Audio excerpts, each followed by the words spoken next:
Welcome back. Today we're dyeing a brand new colorway. This one is called Dreamweaver.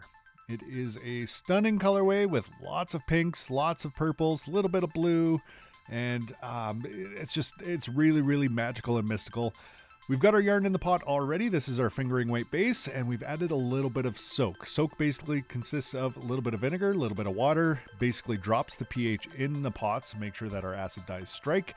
And here we are creating basically a little bit of a ridge. We want the dye to only travel so far, and the best way we can do that is basically create a ridge, which, as you can clearly see, stops that dye from traveling too far. We definitely want it to saturate down into the yarn, but we don't want it to travel beyond the ridge. And what we're going to do is 2 dark colors on the outside, and then we're going to kind of put a nice light color into the center. And you can see how that ridge kind of creates that barrier that allows us to do this. So we've got this nice light pink that really pairs up so nicely with that blue, kind of a midnight blue, violet blue, if you will. Kind of pushes over into the navy side of things. It's got a little bit of a purple tinge to it, which is beautiful.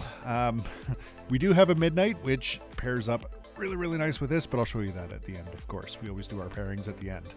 So we are going to cook this off for a little while. Being as we have the light color in the center, we do want to cook it off for a nice little while. You don't want that dye running too far.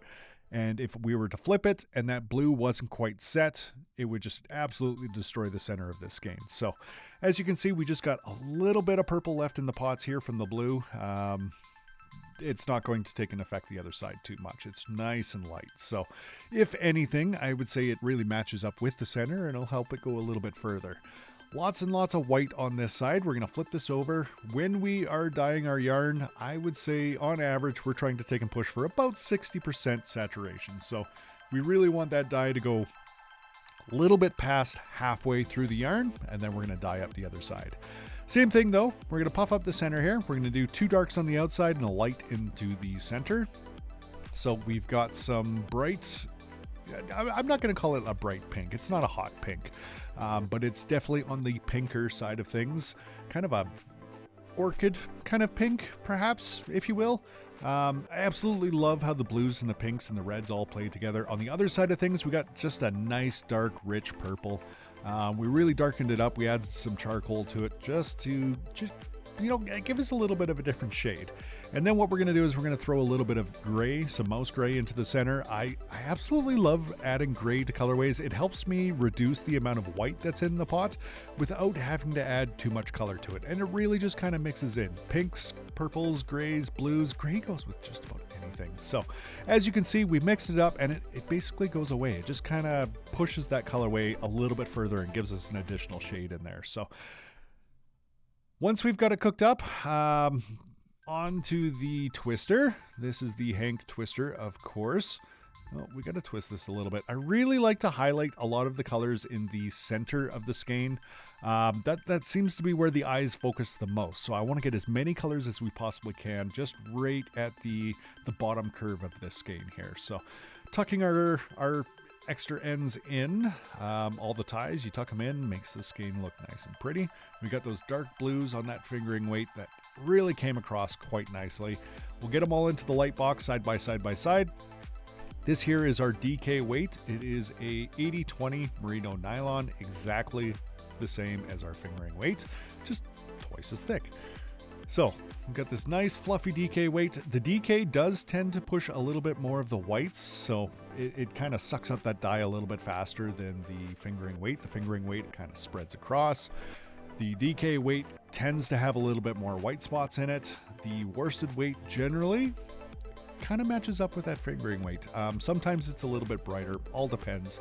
These colorways really pulled together. That's our worsted weight, of course, 100% merino superwash. Absolutely beautiful. This, I say it in every video, this is my favorite base. It really is. I absolutely love working with the worsted weight. And on the other side of things, we've got the chunky weight. Nice, dark. The chunky weight always seems to come through really rich. So those colors really kind of pop on that chunky weight. Let's go over to the light box. We'll get them in there side by side, and then we can really go in depth as to how those colors really pulled together on these skeins. So Here we go. First off, we've got that fingering weight. You can see that saturation really goes all the way across the skein. We've got good mixture. Everything kind of pops together. There's not a lot of white left over. That is the 80-20 fingering weights. Here we've got the DK weights, and as you can see, we get a little bit more white, and we always do. It always seems to be just the tiniest bit more white than the fingering weight. Other than that, the colors really pull together quite well. We got the same shades across. We're not seeing a huge difference in colors. The worsted weight really pulling together, but we do have a little bit of the extra white in there. It kind of pulled together more like the DK than it did on the fingering side. That's not as common, but being able to dye on all four bases really gives an idea of, you know, how this is going to turn out in the end. The chunky weight, again, we got a little bit of that white coming through, so it was just the fingering weight that really took the saturation all the way across. But look at how bright that color really pops on that chunky weight. It is absolutely stunning. Now, unfortunately, I had a little bit of an issue with the swatching machine. The video didn't work. The swatcher worked just fine. But here is that swatch. You can see everything kind of blends across the swatch really, really nice. We're not getting too many stripes. So let's toss it into the caker and make sure that our saturation is looking quite well. This is our worsted weight. Absolutely love how quick this goes on the caker. There's only about 166 meters here, so we can usually run off a cake fairly quick in the worsted weight. Fingering weight, it's like 6-7 minutes on full blast. It's takes forever, but yeah, nice and easy. Onto the caker, very satisfying. Unfortunately, we had a little bit of an issue here. Cake didn't turn out absolutely perfect. You can kind of see these strands, they kind of slipped off the cake itself, and then you get this weird spider web looking thing, and it's not as square as I would have expected in a normal cake. So it does happen. It doesn't necessarily mean that there's any issues here whatsoever. It's not going to knot up or anything like that. It's just not as pretty as it usually is. We can see the saturation looks really, really good across the entire cake. It's the same color on the inside as it is the outside, so all in all, maybe not the prettiest. It'll work just fine. Now let's get on to those pairings. So first up, we have Dreamweaver, of course, in our fingering weight base. Up beside that, we're going to go a little bit more towards the purple and gray side of things. So this one here is Mystic River. We've got kind of a 50-50 mix of purple, like a dark purple, and then a little bit of lavender, and then we move into a gray. Up beside that, we've got a highly variegated yarn using kind of those same colors, but we're pushing a little bit more into the pink side of things. This one here was Astronaut Dreams. Beautiful colorway. On the other side of thing, we're going to take a push more towards the blue and the pink.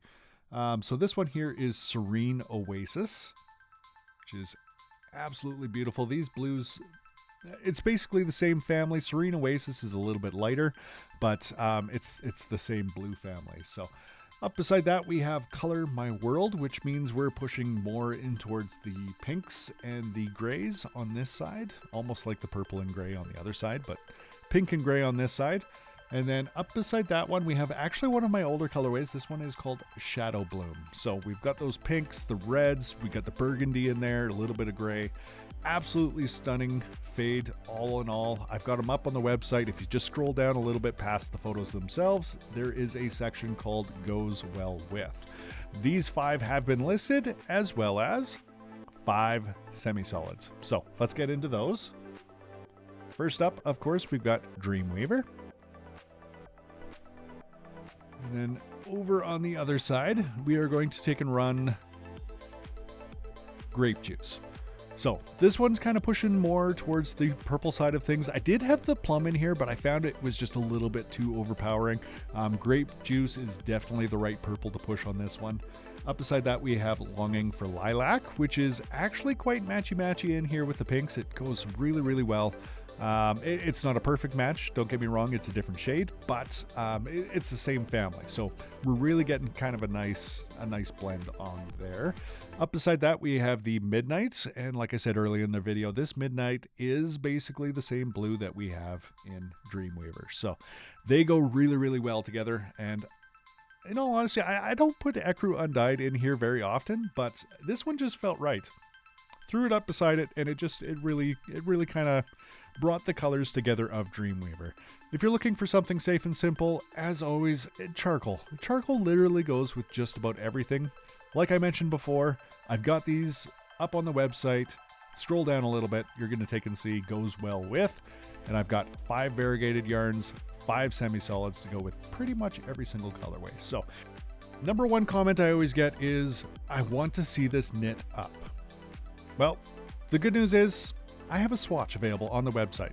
Last photo, every single listing, always have, always will. Big reveal, Dreamweaver. Look at that beauty right there. Fingering, DK, worsted, chunky, and a swatch, side by side. Beautiful inspiration photo. Thank you so much for stopping by. We'll see you again next time.